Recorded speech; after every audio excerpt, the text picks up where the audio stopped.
Chigro 3 YouTube channel. And the historical and art and architecture of Lepakshi Temple travel vlog begins now. ಹಿನ್ನೆಲೆ ಹೇಳ್ಬೇಕು ಅಂತಂದ್ರೆ ಇದು ವಿಜಯನಗರ ಕಾಲದಲ್ಲಿ ನಿರ್ಮಾಣ ಆಗಿರೋಂಥ ಒಂದು ಸ್ಥಳ.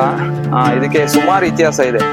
ಇದ್ರದ್ದು ಇತಿಹಾಸ ಹೇಳ್ಬೇಕು ಅಂದ್ರೆ 10 ನಿಮಿಷ 5 ನಿಮಿಷ ಎಲ್ಲ ಸಾಕಾಗಲ್ಲ. ಆದ್ರೂ ಶಾರ್ಟ್ ಆಗಿ ಹೇಳ್ಬೇಕು ಅಂತಂದ್ರೆ ಇದ್ರ ಒಳಗಡೆ ದೇವಸ್ಥಾನ ಏನ್ ಕಾಣ್ತಾ ಇದೆಯಲ್ಲ ಇದ್ರಿಗೆ, ಆ ದೇವಸ್ಥಾನದ ಒಳಗಡೆ ಹೋದ್ರೆ 800ಕ್ಕೂ ಹೆಚ್ಚು ಕಂಬಗಳನ್ನ ನೋಡ್ಬೋದು, ಹಳೆಯ ಕಾಲದ ಕಂಬಗಳು.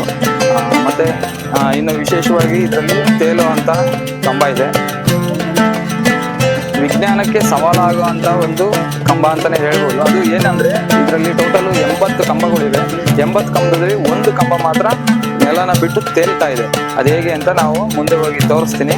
ಮತ್ತೆ ಇನ್ನ ವಿಶೇಷ ಏನಂತಂದ್ರೆ ಒಂದು ನಾಗಲಿಂಗವನ್ನ ನೋಡ್ಬೋದು. ಆ ನಾಗಲಿಂಗ ಏನಿದೆಯಲ್ಲ ಅದು ಬಂದು ಒಂದೇ ಶಿಲೆಯಲ್ಲಿ, ಅಂದ್ರೆ ಒಂದು ದೊಡ್ಡ ಬಂಡೆಯಲ್ಲಿ ಆ ಶಿಲೆ ಒಳಗಡೆ ಅದನ್ನ ಕೆತ್ತನೆ ಮಾಡಿದ್ದಾರೆ. ವಿಜಯನಗರ ಸಾಮ್ರಾಜ್ಯದ ಶಿಲ್ಪಕಲೆ ಅಂತಂದ್ರೆ ಒಂದ್ ರೀತಿ ಸೈನ್ಸಿಗೆ ಚಾಲೆಂಜ್ ಆಗೇ ಇರುತ್ತೆ. ಅದು ಎಲ್ರಿಗೂ ಗೊತ್ತಿರೋಂಥ ವಿಷಯನೇ. ಓಕೆ, ಇನ್ನ ವಿಶೇಷವಾಗಿರೋದಂದ್ರೆ ಅದನ್ನ 1902ರಲ್ಲಿ ಒಬ್ಬ ಬ್ರಿಟಿಷ್ ಅಧಿಕಾರಿ ಒಬ್ಬ ಆ ಕಂಬನ ಅದೇನು ಅಂತ ಚೆಕ್ ಮಾಡಕ್ಕೆ ಅಂತ ಬಂದಾಗ, ಅವನ ಆ ಕಂಬನ ಕೆಡಬಕ್ಕೆ ಅಂತ ಹೋದಾಗ ಅವನಿಗೆ ಒಂದು ಶಾಕ್ ಆಗುತ್ತೆ. ಶಾಕ್ ಏನು ಅಂತಂದ್ರೆ ಆ ಕಂಬನ ಅಲ್ಗಾಡಿಸಿದ ತಕ್ಷಣ ಇಡೀ ದೇವಸ್ಥಾನದ ಎಲ್ಲ ಕಂಬಗಳು ಶೇಕ್ ಆಗಕ್ಕೆ ಸ್ಟಾರ್ಟ್ ಆಗುತ್ತೆ. ಅವನು ಅದರಿಂದ ಎದುರುಬಿಟ್ಟು ಅವನು ಅಲ್ಲಿಂದ ಬಿಟ್ಬಿಟ್ಟು ಹಂಗೆ ಓಡ್ತಾನೆ. ಇದು ಇಲ್ಲಿನ ಇತಿಹಾಸ. Okay guys, let's start the video. ಇವತ್ತು ನಮ್ಮ ಜೊತೆಗೆ ಒಬ್ರು ವಿಶೇಷವಾದ ವ್ಯಕ್ತಿ ಬಂದಿದ್ದಾರೆ. ಇವರು ಕೂಡ ಟ್ರಾವೆಲ್ ಮಂಕ್ ಅಂತ ಇವ್ರ ಚಾನಲ್ ಹೆಸರು. ಇವರು ಕೂಡ ಯೂಟ್ಯೂಬರು, ನನ್ನ ದೋಸ್ತ. ಹೇಳ್ಬೇಕು ಅಂತಂದ್ರೆ ತುಂಬಾ ಚೆನ್ನಾಗಿ ವಿಡಿಯೋಸ್ ಎಲ್ಲ ಮಾಡ್ತಿರ್ತಾರೆ. ಇವ್ರ ಚಾನಲ್ಗೆ ಹೋದ್ರೆ ಗೊತ್ತಾಗುತ್ತೆ. ನಾನು ಚಾನಲ್ ಇದ್ರಲ್ಲಿ ಹಾಕಿರ್ತೀನಿ, ಅವ್ರದ್ದು ಡಿಸ್ಕ್ರಿಪ್ಷನ್ ಅಲ್ಲಿ ಅವ್ರ ಚಾನಲ್ ಇದನ್ನ ಅವ್ರು ವಿಸಿಟ್ ಮಾಡಿ. ತುಂಬಾ ಒಳ್ಳೊಳ್ಳೆ ವಿಡಿಯೋಗಳನ್ನ ಮಾಡ್ತಾರೆ.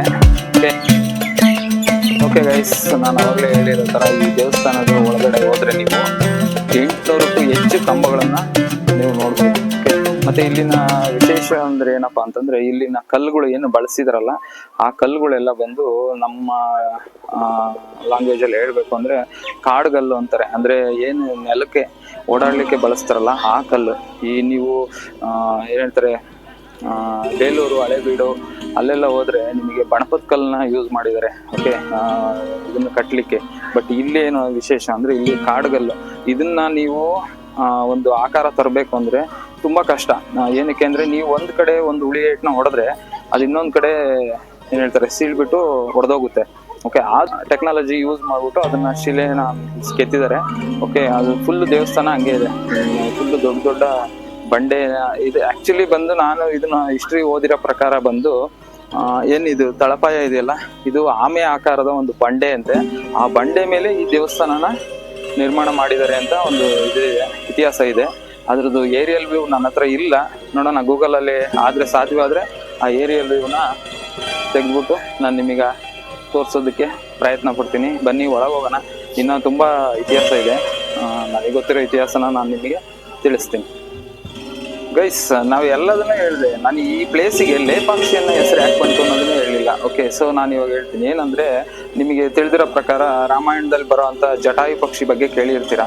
ಓಕೆ, ಆ ಜಟಾಯು ಪಕ್ಷಿ ಅದಕ್ಕೆ ರಾವಣ ಬಂದು ಅಟ್ಯಾಕ್ ಮಾಡಿದಾಗ ಸೀತೆನ ಅಪಹರಿಸ್ಕೊಂಡು ಹೋಗೋ ಟೈಮಲ್ಲಿ ಜಟಾಯು ಪಕ್ಷಿ ಸಾಕ್ಷಿಯಾಗಿ ನಿಲ್ಲುತ್ತೆ ಅನ್ನೋ ಕತೆ ನಿಮ್ಗೆ ಗೊತ್ತೇ ಇದೆ.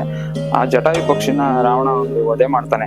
ವಧೆ ಮಾಡಿದ ಸಂದರ್ಭದಲ್ಲಿ ಆ ಜಟಾಯು ಪಕ್ಷಿ ರಾಮ ಬರೋವರೆಗೂ ಅದು ಪ್ರಾಣನ ತಡೆದಿಟ್ಕೊಂಡ್ಬಿಟ್ಟು ಅದು ರಾಮ ಬಂದ ಮೇಲೆ ಅವನಿಗೆ ಹೇಳುತ್ತೆ, ಸೀತಾಮಾತೆನ ಈ ತರ ಅವನು ಹೇಳ್ಕೊಂಡು ಹೋಗ್ತಾ ಇದ್ದಾನೆ, ಇದೇ ದಾರಿಲಿ ಹೋಗು ಅಂತಂತ. ಆ ಸಮಯದಲ್ಲಿ ಅದು ತನ್ನ ಪ್ರಾಣನ ಕಳ್ಕೊಳ್ಳೋ ಸಮಯದಲ್ಲಿ ಅದು ಪ್ರಜ್ಞೆ ತಪ್ಪಿ ಬಿದ್ದಾಗ ರಾಮ ಹೇಳ್ತಾನೆ, ನೀನು ಲೇಪಾಕ್ಷಿ ಅಂತ, ಅಂದ್ರೆ ಅದು ತೆಲುಗಲ್ಲಿ ಪಕ್ಷಿ ಎದ್ದೇಳು ಅಂತ. ಓಕೆ, ಅದೇ ಹೆಸರನ್ನ ಈ ಸ್ಥಳಕ್ಕೆ ಇಡಲಾಗಿದೆ. ಓಕೆ, ಇದು ಈ ಸ್ಥಳದ ಅಂದ್ರೆ ಈ ಲೇಪಾಕ್ಷಿಯನ್ನ ಹೆಸರು ಬರಲಿಕ್ಕೆ ಕಾರಣ. ಇದಿಷ್ಟು ಇತಿಹಾಸ. ಮುಂದೆ ಹೋಗೋಣ ಒಳಗಡೆ. ತುಂಬಾ ಜನ ಬಂದಿದ್ದಾರೆ ಈಗಾಗಲೇ. ಒಳ ಕ್ಯಾಮ್ರಾ ಎಲ್ಲ ಇದೆಯಾ, ಮೇಬಿ ಇರುತ್ತೆ. ತುಂಬಾ ಜನ ವಿಡಿಯೋ ಎಲ್ಲ ಮಾಡಾಕ್ತಾ ಇರ್ತಾರೆ, ನೋಡಿದೀವಿ. ದೀಪಸ್ತಂಭ. ಓಕೆ ನೋಡಿ, ನಾನು ಅವಾಗಲೇ ಹೇಳಿರೋ ಪ್ರಕಾರ ನೀವು ಎಲ್ಲಿಂದ ಎಲ್ಲಿಗೆ ನೋಡಿದ್ರು ಬರೀ ಕಲ್ಲಿನ ಕಂಬಗಳೇ ಕಾಣಬಹುದು. ತುಂಬ ಚೆನ್ನಾಗಿದೆ ದೇವಸ್ಥಾನ. ನಾನು ಆಲ್ರೆಡಿ ಒಂದ್ಸರಿ ವಿಸಿಟ್ ಮಾಡಿದ್ದೆ. ಸೊ ಅವಾಗ ನಾನು ಯೂಟ್ಯೂಬ್ ಚಾನಲ್ ಇರಲಿಲ್ಲ ನಂದು.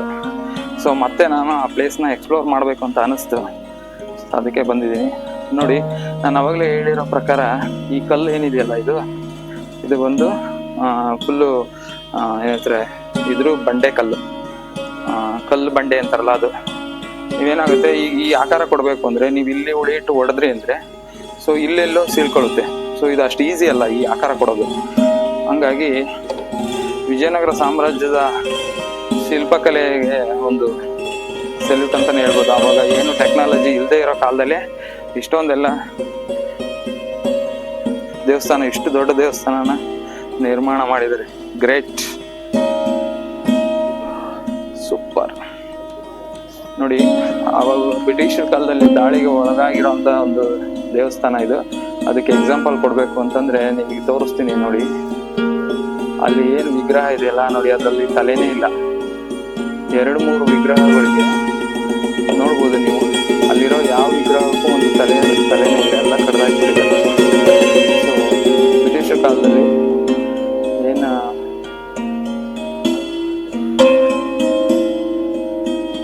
ಒಂದು ದಾಳಿ ನಡೀತದಲ್ಲ, ಆ ದಾಳಿಗೆ ಒಳಗಾಗಿರೋ ಒನ್ ಆಫ್ ದಿ ಟೆಂಪಲ್ ಅಂತಾನೆ ಹೇಳ್ಬೋದು.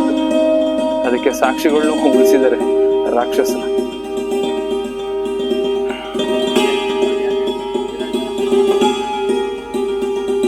ನೋಡ್ಬೋದು ನೀವು. ಅವಾಗಿನ ಏನು ವಿಜಯನಗರ ಸಾಮ್ರಾಜ್ಯದ ಒಂದು ಶೈಲಿ, ದ್ರಾವಿಡ ಶೈಲಿ ಅಂತ ಏನು ಹೇಳ್ತೀವಲ್ಲ, ಆ ದ್ರಾವಿಡ ಶೈಲಿ ಅಂದ್ರೆ ನಿಮಗೆ 2 ಪ್ರಾಂಗಣಗಳು ಕಾಣುತ್ತೆ. ನೀವು ಏನ್ ಹೇಳ್ತಾರೆ, ಗರ್ಭಗುಡಿಗೆ ಎಂಟ್ರಿ ಆಗೋಕ್ಕೂ ಮುಂಚೆ ನೀವು 2-3 ಈ ತರ ಒಂದು ದೊಡ್ಡ ಪ್ರಾಂಗಣಗಳನ್ನ ಕಾಣ್ಬೋದು. ತುಂಬಾ ವಿಶಾಲವಾದ ಸ್ಥಳದಲ್ಲಿ, ವಿಶಾಲವಾದ ರೀತಿಯಲ್ಲಿ ಹೇಳ್ತಾರೆ, ಒಂದು ಏರ್ ಸರ್ಕ್ಯುಲೇಷನ್ ಎಲ್ಲದನ್ನು ಸೈಂಟಿಫಿಕ್ ಆಗಿ ಮಾಡಿರ್ತಾರೆ ಅಲ್ವಾ. ನೀವು ಒಂದು ಸೈನ್ಸಿಗೆ ಸವಾಲ್ ಅಂತ ಏನು ಹೇಳ್ತೀವಲ್ಲ ಆ ಥರ ನೀವು ಇಲ್ಲಿ ನೋಡ್ಬೋದು. ಓಕೆ, ಇನ್ನು ಬಂದು ಅದು ಏನು ಕಾಣ್ತಾ ಇದೆಯಲ್ಲ, ಅದು ಬಂದು ಶಿಖರ.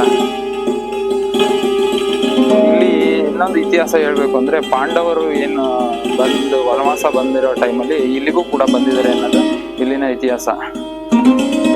ಒಂದು ಏನ್ ಹೇಳ್ತಾರೆ, ಒಂದು 8 ಒಂದು ಇದು ಬರುತ್ತೆ, ಸ್ಟೇಜಸ್ ಬರುತ್ತೆ ಕಲ್ಲನ್ನ. ಇಂಟರ್ಲಾಕಿಂಗ್ ಸಿಸ್ಟಮ್ ಅಂತಾರೆ ಇದನ್ನ. ವಿಜಯನಗರ ಸಾಮ್ರಾಜ್ಯದ ಶಿಲ್ಪಕಲೆಯಲ್ಲಿ ನೀವು ಎಲ್ಲದನ್ನು ಅಬ್ಸರ್ವ್ ಮಾಡ್ಬೋದು. ನೋಡಿ, ಆನೆಗಳು ವಿಜಯನಗರ ಸಾಮ್ರಾಜ್ಯದ ಏನಂತಾರೆ, ಅವಾಗಿನ ವಿಜಯನಗರ ಸಾಮ್ರಾಜ್ಯರು ಮಾಡುವಾಗ ಅವರ ಸೈನ್ಯದ ಒಂದು ಬಲನ ತೋರಿಸ್ಲಿಕ್ಕೋಸ್ಕರ ಈ ತರ ಒಂದು ಭಿತ್ತಿ ಚಿತ್ರಗಳನ್ನ ಮಾಡ್ತಾ ಇದ್ರು ಅನ್ನೋದು ನಾನು ಹಿಸ್ಟ್ರಿಲಿ ಓದಿದ್ದೀನಿ. ಸೊ ಹಂಗಾಗಿ ಅವರು ಎಲ್ಲೇ ಹೋದ್ರು ಅವ್ರದ್ದೊಂದು ಈ ತರ ಇರುತ್ತೆ. ಅವ್ರದ್ದು ಸೈನ್ಯ ಬಲನ ಅವರ ಕಲೆ ಮೂಲಕ ಎಲ್ಲರಿಗೂ ತಿಳಿಸ್ತಾ ಹೋಗ್ತಾರೆ. ನೋಡ್ಬೋದು, ಕಾಡುಗಳಲ್ಲೂ ಕೂಡ ನರ್ತಕಿಯರ ಭಿತ್ತಿ ಚಿತ್ರಗಳನ್ನು ಮಾಡಿದ್ದಾರೆ. ಇವು ಗ್ರೇಟ್ ರೀ. ಅವಾಗ ಯಾರಪ್ಪ ಅವರು, ಅಮರ ಶಿಲ್ಪಿ ಡಕಣಾಚಾರಿ, ಇನ್ನು ಕೆಲವರು ಇದ್ದಾರೆ, ಅವೆಲ್ಲ ಹೆಸರುಗಳು ಸಡನ್ ನೆನಪಾಗಲ್ಲ. ಡಕಣಾಚಾರಿ ರೀ, ಅಮರ ಶಿಲ್ಪಿ ಡಕಣಾಚಾರಿ.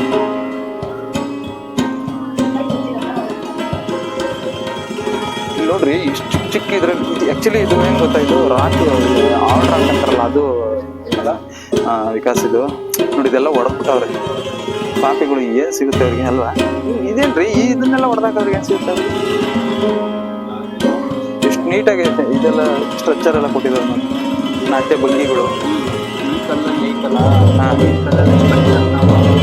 ತುಂಬಾ ಕಷ್ಟ. ಅದೇ ಹೇಳಿದ್ದು ಅವರು. ನಾನು ಯಾವ್ದೋ ಒಂದು ವಿಡಿಯೋ ನೋಡ್ತಾ ಇದ್ದೆ, ಅಬ್ಸರ್ವ್ ಮಾಡಿ. ಈ ಕಲ್ಲು ಎಷ್ಟು ಹರಡಿದೆ ಅಂದ್ರೆ, ಒಂದ್ ಕಡೆ ನಾವು ಇಲ್ಲಿ ಹೊಡಿತೀವಿ ಅಂದ್ರೆ ಇದೆಲ್ಲೋ ಪೀಸ್ ಆಗುತ್ತೆ. ಇಂಥ ಕಲ್ಲಲ್ಲಿ ಇವ್ರು ಈ ರೇಂಜಿಗೆಲ್ಲ ಕೆತ್ತನೆ ಮಾಡ್ಯಾರ ಅಂದ್ರೆ ಇದ್ರೊಳಗೆ ಈ ದೇವಸ್ಥಾನ ಒಳಗಡೆ ನಾನು ಫಸ್ಟ್ ನೋಡಿದೀನಲ್ಲ, ಈ ದೇವಸ್ಥಾನದ ಫುಲ್ ಇರೋದು ಇದೇ ತರ ರಾಕ್, ಆರ್ಡ್ ರಾಕ್ ಅಂತಾರಲ್ಲ ಅದು. ಇನ್ ನೀವು ಹಳೆಬೀಡು, ಬೇಲೂರೆಲ್ಲ ಹೋದ್ರೆ ನಿಮಗೆ ಏನ್ ಹೇಳ್ತಾರೆ, ಬಣಪಕಲ್ಲು ನೋಡ್ಬೋದು. ಬಣಪಕಲ್ಲು ಹೆಂಗೆ ಅಂದ್ರೆ ನೀವು ಸ್ಮೂತ್ ಇರುತ್ತೆ, ನೀವು ಬೇಕಾಗಿರೋ ಆಕಾರ ಕೊಡ್ಬೋದು. ಬಟ್ ಈ ರಾಕ್ ಇದೆಯಲ್ಲ, ಇದು ಆರ್ಡ್ ರಾಕ್. ಇದನ್ನ ನೀವು ಆಕಾರ ತರ ತುಂಬಾ ಕಷ್ಟ. ಹಂಪಿ ಮತ್ತು ಇಲ್ಲೇ, ಹಂಪಿಯಲ್ಲಿ ಬಿಟ್ರೆ ನಾನು ಇಲ್ಲೇ ನೋಡಿ ಈ ತರ. ಯಾಕಂದ್ರೆ ಒಂದೇ ಸಾಮ್ರಾಜ್ಯ ಅದಾರ ಕಾಣಿಕೆ ಮಾಡಿ. ಏನ್ ಗೊತ್ತಾ, ಇವರು ಕೂಡ ವಿಜಯನಗರ ಡಿಸ್ಟಿಕ್ ಅವರು, ವಿಜಯನಗರ ಸಾಮ್ರಾಜ್ಯದ ಕಲಿಗಳು ಇವರು ಅಷ್ಟೇ. ಓಕೆ, ಹಂಗಾಗಿ ಸೊ ಒಂದು ಇತಿಹಾಸದ ಬಗ್ಗೆ ಒಂದು ಹೆಮ್ಮೆ ಇರ್ಬೇಕು ಕನ್ನಡಿಗರಾಗಿ. ಕೃಷ್ಣ ದೇವರಾಯ ಅಂದ ತಕ್ಷಣ ಕೈಯ ಮೈಯಲ್ಲಿರೋ ರೋಮಗಳೆಲ್ಲ ಎದ್ನಿಲ್ಲವಷ್ಟು ಸಾಧನೆ ಮಾಡಿದ್ದಾರೆ. ಸಾಮಾನ್ಯ ಸಾಧನೆ ಅಲ್ಲ, ಯಾರ ಕೈಲೂ ಮಾಡಕ್ಕಾಗಲ್ಲ ಅದು. ಇನ್ ಮುಂದೆ ಇನ್ನೂ ಚೆನ್ನಾಗಿರೋ ಇನ್ಫಾರ್ಮೇಟಿವ್ ವಿಡಿಯೋಸ್ ಬರ್ತವೆ, ಎಕ್ಸ್ಪ್ಲೋರ್ ಮಾಡೋಣ ಸಿಕ್ಕಾಪಟ್ಟೆ. ನಿಮ್ದೊಂದು ಸಬ್ಸ್ಕ್ರೈಬ್ ನಮಗೆ ಮೋಟಿವೇಟ್ ಆಗುತ್ತೆ. ಹೌದು, ಜಸ್ಟ್ ಇನ್ನೂ ಏನಾದ್ರೂ ಮಾಡ್ಬೇಕಂತ. ಈಗ ಪಾರ್ಟ್ ಟೈಮ್ ಇರೋದು ಫುಲ್ ಟೈಮ್ ಮಾಡಿಸಿ ನಮ್ಮ ಕೈಯಲ್ಲಿ. Yes guys, still watch you on. ಬನ್ನಿ ಗೈಸ್, ಒಳಗೆ ಹೋಗೋಣ. ವಾವ್,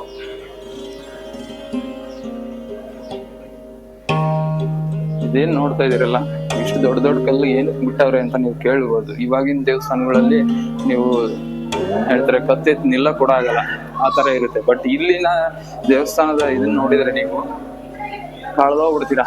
ಏನಿಲ್ಲ ಅಂದ್ರೂ ಒಂದೊಂದು 10 ರಿಂದ 12 ಅಡಿ ಇದೆ ಕಂಬಗಳು. ನೋಡಿ ಗಾಯ್ಸ್, ಅವಾಗಲೇ ತಿಳಿಸಿರೋ ಪ್ರಕಾರ 800+ ಕಂಬಗಳಿವೆ ಇಲ್ಲಿ, ಸುಮ್ಮನೆ ಅಲ್ಲ. ಓಕೆ, ಮತ್ತೆ ಆ ಕಂಬದಲ್ಲೂ ಕೂಡ ನೀವು ನೋಡ್ಬೋದು, ಒಂದೊಂದು ಕಂಬದಲ್ಲೂ ಒಂದೊಂದು ಶಿಲ್ಪಕಲೆ ಇದೆ ನೋಡಿ. Super super.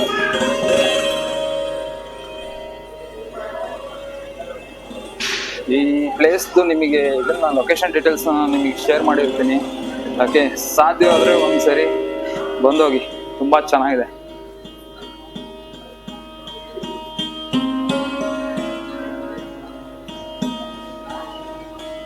ನಮ್ಮ ವಿಜಯನಗರ ಸಾಮ್ರಾಜ್ಯದ ಶಿಲ್ಪಕಲೆ ಬ್ರಿಟಿಷರ ಕಾಲದಲ್ಲಿ ಏನಾದ್ರು ಹಾಳಾಗಿರ್ಲಿಲ್ಲ ಅಂದಿದ್ರೆ ಇನ್ನ ಯಾವ ರೇಂಜಿಗೆ ಇರ್ತಾ ಇತ್ತಲ್ವಾ? ಹೌದು, ಅವ್ರು ಇಷ್ಟೆಲ್ಲ ಹಾಳು ಮಾಡಿನೇ ಈ ರೇಂಜಿಗೆ ಇಷ್ಟೊಂದೆಲ್ಲ ಇದೆಯಲ್ಲ, ಇನ್ನೆಷ್ಟು ಸಮೃದ್ಧವಾಗಿತ್ತು ರಾಜರ ಕಾಲದಲ್ಲಿ.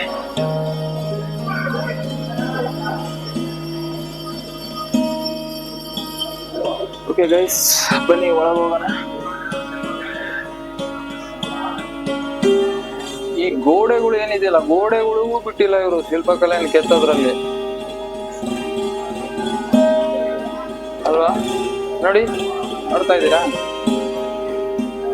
ಕಂಬಗಳು ಬಿಡಿ, ಗೋಡೆಗಳ ಮೇಲೆ ಕೆತ್ತಿದ್ದಾರೆ. ಅಂದ್ರೆ ಅದೇ ನಾನು ಅವಾಗಲೇ ಹೇಳಿರೋ ಪ್ರಕಾರ ಅವರ ಸೈನ್ಯ ಬಲನ ಬೇರೆ ಸಾಮಂತ ರಾಜ್ಯಗಳಿಗೆ ತೋರಿಸೋ ಉದ್ದೇಶದಿಂದ ಈ ತರ ಅವರ ಏನ್ ಹೇಳ್ತಾರೆ ಸೈನ್ಯ ಬಲದ್ದು, ಅವ್ರ ಹತ್ರ ಆನೆ ಸೈನ್ಯ ಇದೆ, ಕುದುರೆ ಸೈನ್ಯ ಇದೆ, ಇನ್ನ ಯಾವ್ಯಾವ ಇದೆ ಅದನ್ನೆಲ್ಲ ಅವರು ಅವ್ರ ಶಿಲ್ಪಕಲೆಗಳ ಮೂಲಕ ತಿಳಿಸ್ತಾ ಇದ್ರು ಅನ್ನೋದನ್ನ ನಾನು ಓದಿದ್ದೀನಿ ಹಿಸ್ಟ್ರಿ. ಓಕೆ, ಪ್ರಮುಖವಾಗಿ ಹೇಳೋದಾದ್ರೆ ಇದು ಬಂದು ಶಿವನಿಗೆ ಸಂಬಂಧಪಟ್ಟಿರೋ ದೇವಸ್ಥಾನ. ಓಕೆ, ಆದ್ರೆ ಇಲ್ಲಿ ಪೂಜೆ ನಡೆಯೋದು ಮೇನ್ ಇದು ಬಂದು ವೀರಭದ್ರೇಶ್ವರ ಸ್ವಾಮಿ. ಹೊರಗಡೆ ನಾವು ಹೋಗೋಣ ಇವಾಗ, ಬನ್ನಿ ಗೈಸ್ ತೋರಿಸ್ತೀನಿ. ಬಟ್ ಕ್ಯಾಮ್ರಾ ಅಲೋ ಇದೆ ಇಲ್ಲೋ ಗೊತ್ತಿಲ್ಲ, ನೋಡೋಣ.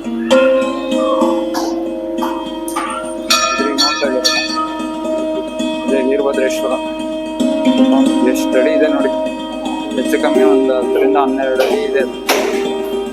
ವಿರಾಜಮಾನವಾಗಿ ಬಂದಿದ್ದಾರೆ ಸ್ವಾಮಿಗಳು. ಇಲ್ಲಿ ನಿತ್ಯ ವೀರಭದ್ರೇಶ್ವರ ಸ್ವಾಮಿಗೆ ಪೂಜೆ ನಡೀತದೆ.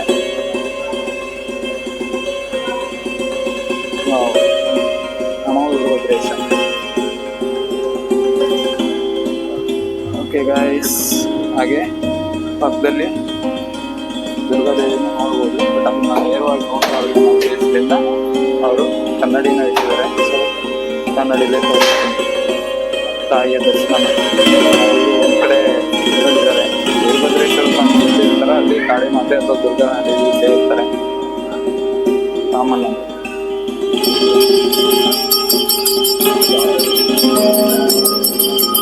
ಒಳ್ಳೆ ಟೈಮಿಗೆ ಬಂದಿದ್ದೀವಿ, ಮಂಗಳಾರತಿ ಮಾಡ್ತಾ ಇದ್ದಾರೆ, ದರ್ಶನ ಮಾಡಿಕೊಳ್ಳಿ.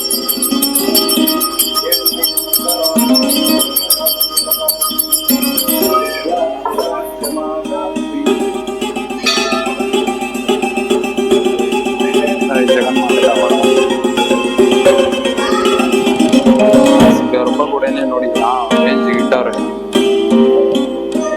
ಇವಾಗ ಕಟ್ಟ ದೇವಸ್ಥಾನದಲ್ಲಿ 10% ಕೂಡ ಇರಲ್ಲ. ಹಾ, ಅದೇನೆ ಹೇಳಿದ್ದು.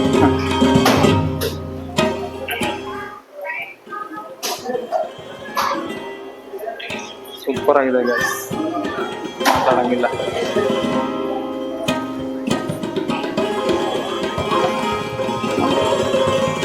ಚೆನ್ನಾಗಿದೆ. ಪ್ರಶಾಂತವಾಗಿದೆ ನೋಡಿ. ಬೇಸ್ ಇನ್ನೊಂದು ಏನಂದ್ರೆ ಇಲ್ಲಿ ಟೆಂಪರೇಚರ್ ಏನಿಲ್ಲ ಅಂದ್ರೂ ಒಂದು ಬಿಲೋ 16 ಇದೆ. ಸೊ ಕಲ್ಲು ಅದು ಅಷ್ಟು ಕೂಲ್ ಕಲ್ಲಿದು. ದೇವಸ್ಥಾನದ ಒಳಗೆ ಬಂದರೆ ಹೊರಗಡೆ ಅಷ್ಟೊಂದು ಸೆಕೆ ಇದೆ. ಆದರೆ ಇಲ್ಲಿ ಹೊರಗೆ ಬಂದರೆ ಮೊದಲೇ ನಾನು ಹೇಳಿರೋ ಥರ ಅಮ್ಮನವ್ರ ದೇವಸ್ಥಾನ ಇದೆ, ಪಾರ್ವತಿ ದೇವಿ ಅಮ್ಮನವ್ರದ್ದು ಇದು ಕೂಡ ಇದೆ. ಓಕೆ,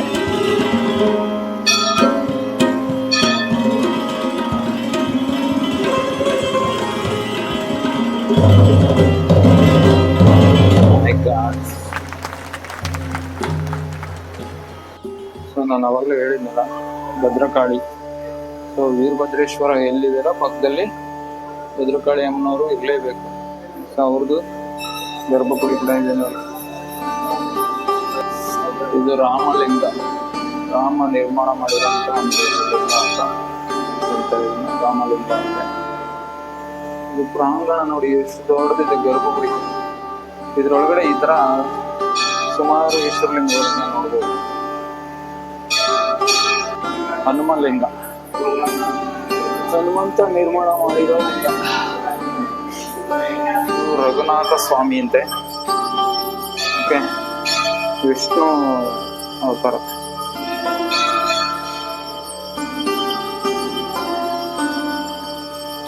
ಗೈಸ್, ನಾನು ಅವಾಗಲೇ ಹೇಳಿರೋ ಪ್ರಕಾರ ನೋಡಿ, ಇಂಟರ್ಲಾಕಿಂಗ್ ಅನ್ನಲ್ಲ, ಒಂದೊಂದು ಕಂಬಗಳನ್ನ ಇಂಟರ್ಲಾಕ್ ಮಾಡಲಾಗಿದೆ ನೋಡಿ. ಇದು ಒಂದೇ ಕಂಬ. ಓಕೆ, ಇದಕ್ಕೆ ಎಂತ ಆಕಾರ ಇಲ್ಲ, ಏನಿಲ್ಲ, ಸುಮ್ಮನೆ ಒಂದು ದೊಡ್ಡ ಕಂಬನ 4 ಕಡೆ ಅವರು ಶಿಲ್ಪಕಲೆಯನ್ನ ಕೆತ್ತಿದ್ದಾರೆ ನೋಡಿ. ಎಷ್ಟು ದೊಡ್ಡದಾಗಿದೆ ಇದು ಕಂಬ. ಏನಿಲ್ಲ ಅಂದ್ರೆ 6 ಫೀಟ್ ಇದೆ ಅಗಲಾನೆ.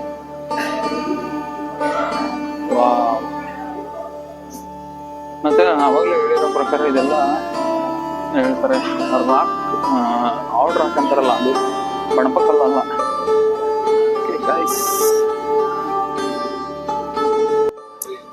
ಗೈಸ್, ಇದಿಷ್ಟು ಲೇಪಾಕ್ಷಿ ದೇವಾಲಯದ ಒಳಾಂಗಣ ಕಲೆ ಮತ್ತು ವಾಸ್ತುಶಿಲ್ಪದ ಕಥೆ. ಆದರೆ ಇನ್ನು ಹೊರಗಡೆ ಬಂದರೆ ನಿಮಗೆ ಸೈನ್ಸಿಗೆ ಒಂದು ಚಾಲೆಂಜಿಂಗ್ ಆಗಿರೋಂಥ ಒಂದು ಹ್ಯಾಂಗಿಂಗ್ ಪಿಲ್ಲರ್ ಇದೆ. ಅದ್ರ ಬಗ್ಗೆ ಎಕ್ಸ್ಪ್ಲನೇಷನ್ ಮಾಡಿದ್ದೇವೆ, ಮತ್ತೆ ಅದನ್ನು ತೋರಿಸ್ತೇವೆ. ಮತ್ತೆ ನಂತರದಲ್ಲಿ ಸೀತಾಪಾದ, ವರ್ಷವಿಡೀ ಅದರಲ್ಲಿ ನೀರು ಹರಿಯುವಂತ ಒಂದು ಸೀತಾಪಾದ ಇದೆ.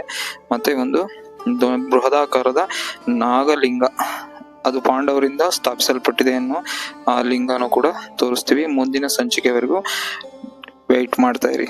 Thank you for watching chill bro 3 YouTube channel.